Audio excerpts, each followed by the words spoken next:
just together with the other people who were nearby on vacation, and we were all watching it on the TV together. You were in Hawaii. I know, and we were wondering if we'd be, beautiful able to fly. city. It's like, what a way to spend your vacation. And I know, but it was kind of ruined by, in a sense. I mean, I'm not saying, my vacation was ruined, but what I'm saying is that everybody was so traumatized by it that we just kept on watching it over and over, it was hard CNN to even imagine. It was on 24/7 for a while. Mm-hmm. It was unbelievable. Yeah. But anyway, that trauma affects our DNA even, and it affects the way we think and how we react to things. It's hard to shake. Without a doubt. And so there's science behind that too. I know. I don't want to get into all that. I don't really know the specifics either. You don't have to get into the science, but there is science. We both know there's science behind that. But it's definitely, and we can't avoid when trauma is going to happen, unfortunately. Right. And so, like you were saying, mental health is like on a spectrum, right? Mm-hmm. So, and at any given time, we might be somewhere on that spectrum, whether it's diagnosable or not. Like, the mild symptoms might be lower on the spectrum, but we all have to take care of, just like you were saying, we all have to take care of our mental health, just like we do our physical health. And to me, it's one and the same. You know what I mean? Like, my mental health is my physical health. That's part of my body. It's my brain and is part of my body. So, but for some reason we separate the two. Even insurance, like they have like different coverages for mental health than they do for physical health, and sometimes and there's not always parity, whereas it's supposed to be equal. You know what I mean? But it still isn't. A lot of people don't have mental health coverage or adequate mental health coverage.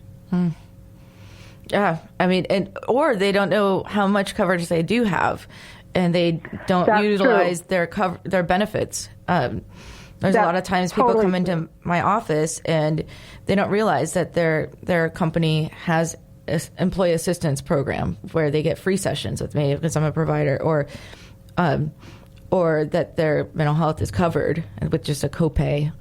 And it's not that expensive. Right. And for the listeners, you guys should call your insurance if you want to go talk to a counselor. You're just going through anything, even just you just don't like your job. I mean, it could be anything that you just want to work through something with somebody objective that isn't judgmental, that's not going to tell you what to do, but to listen, and like kind of a soundboard of somebody that understands what to talk about and how to help you work through that, and maybe some coping skills or some strategies to make you feel better without medication. That's what counseling does. Right. And it's important just to do that. With medication. Right. Mm-hmm. Yes, I agree. And especially if you're on medication, you should have a therapist to monitor that with you. Definitely. Without a doubt. Because I need somebody who's, in fact, I've been to many therapists since I was 18. Well, that's good. And I've gotten better. Yeah, I've gotten better and better at identifying who has expertise in bipolar disorder. Like, I don't want to go to somebody who's just a relationship expert but has never really worked with some of the, schizophrenics or people with bipolar, more some of the quote unquote, more serious illnesses. And so, or disorders or brain, whatever, neuroatypical. So on the worst side of neuroatypical. Mm-hmm. And I'm going to say it's worse because it's horrible when it's life-threatening to not have it be adequately treated. So, right. And those therapists shouldn't be treating somebody that they don't know how to treat either. Exactly.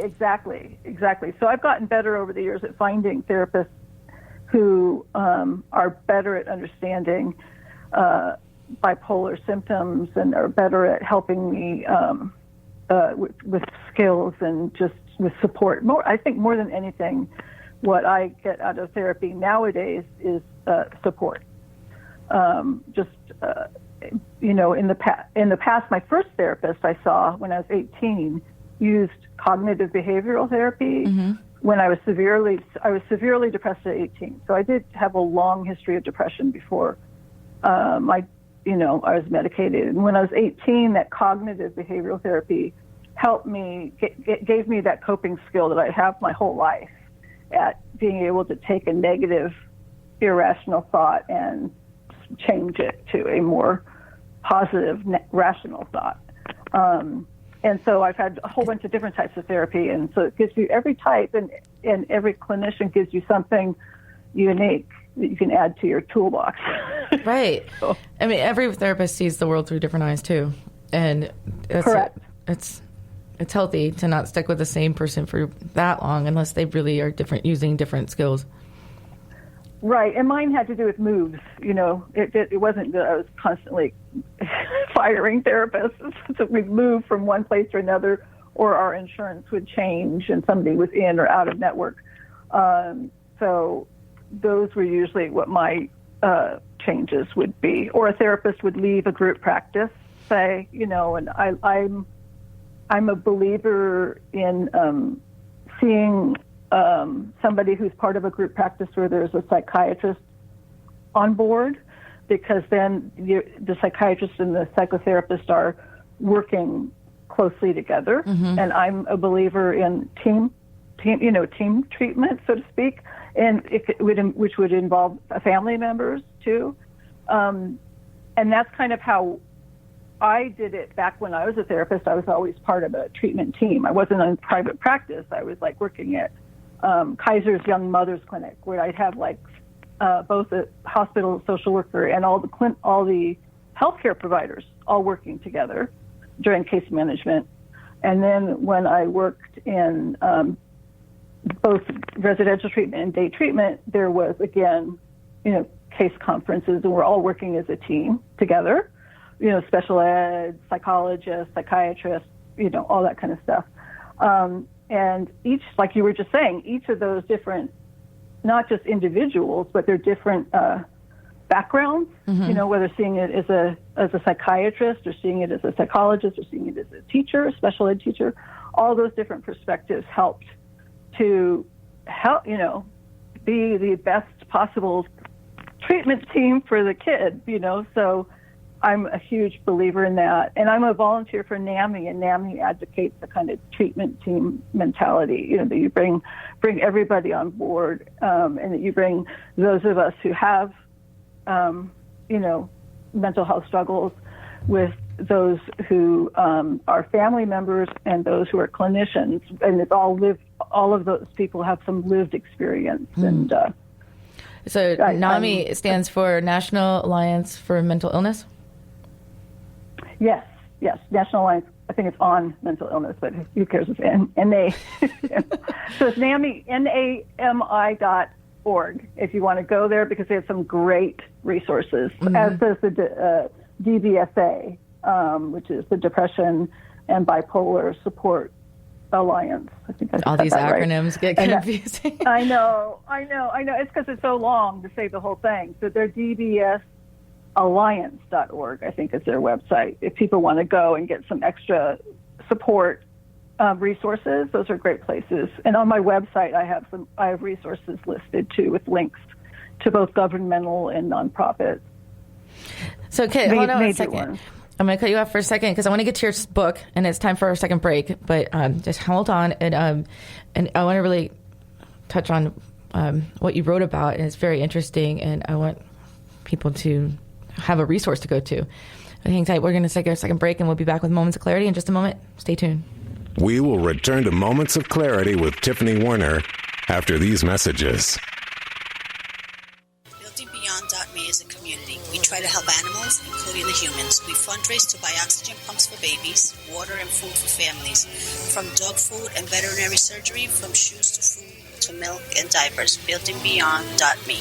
Hi, this is Tiffany Warner, your host of Moments of Clarity. Living with a mental health disorder is not easy. If you or someone you know are struggling with this, please know it's so important to seek treatment and I'm here to help. Please visit the website at momentsofclaritywithtiffany.com to view blog posts and resources on this site to help educate and inspire you to take action, because there's no shame in seeking help for mental health. While you're there, please take a few seconds to sign up for my email list. You'll get some extremely valuable educational and entertaining content that can be sent right to your inbox each week. Plus, you'll also get instant and free access to my guide on managing your anxiety. You can also follow me on Twitter at MOC with Tiffany and at Facebook at Tiffany Warner. And once again, the website is momentsofclaritywithtiffany.com. Thank you so much for your support and for listening to your show, because change can only come when we stand together as one.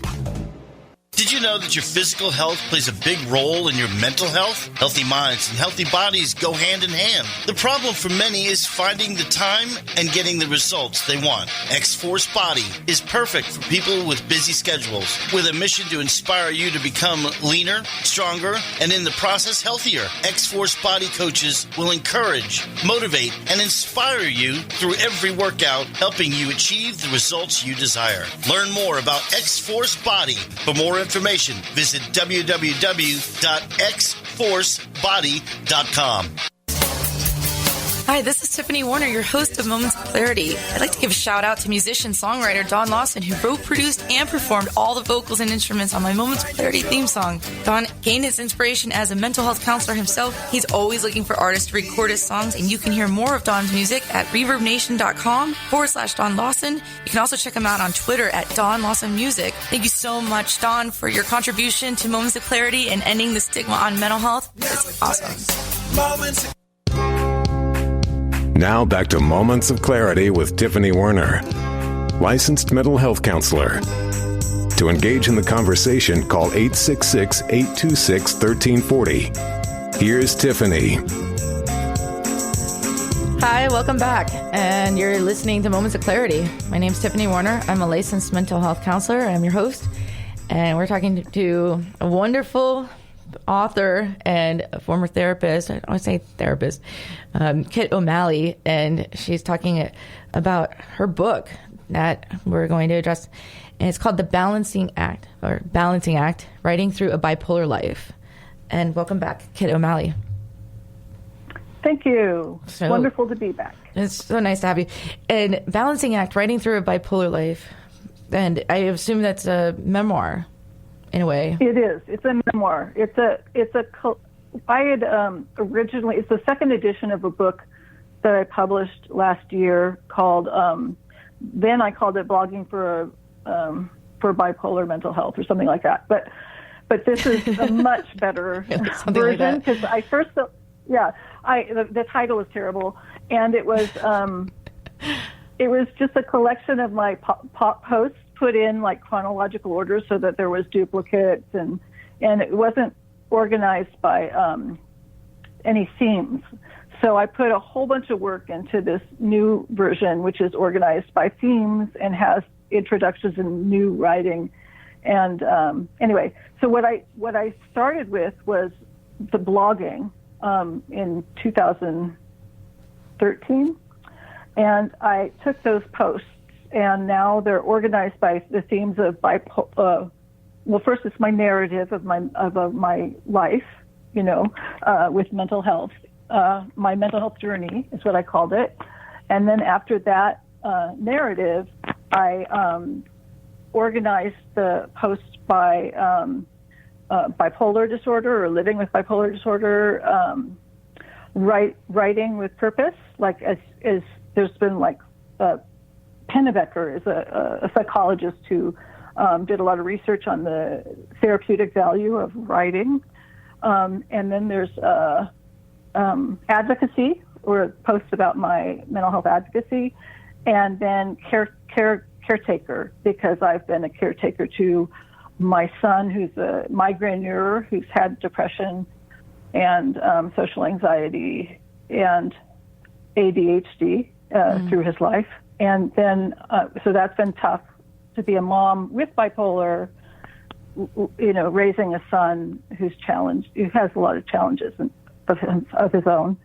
And then once my mom had her stroke in November 2015, I've been kind of the point person for coordinating my parents' care, because at that point they both had dementia. My father already had dementia.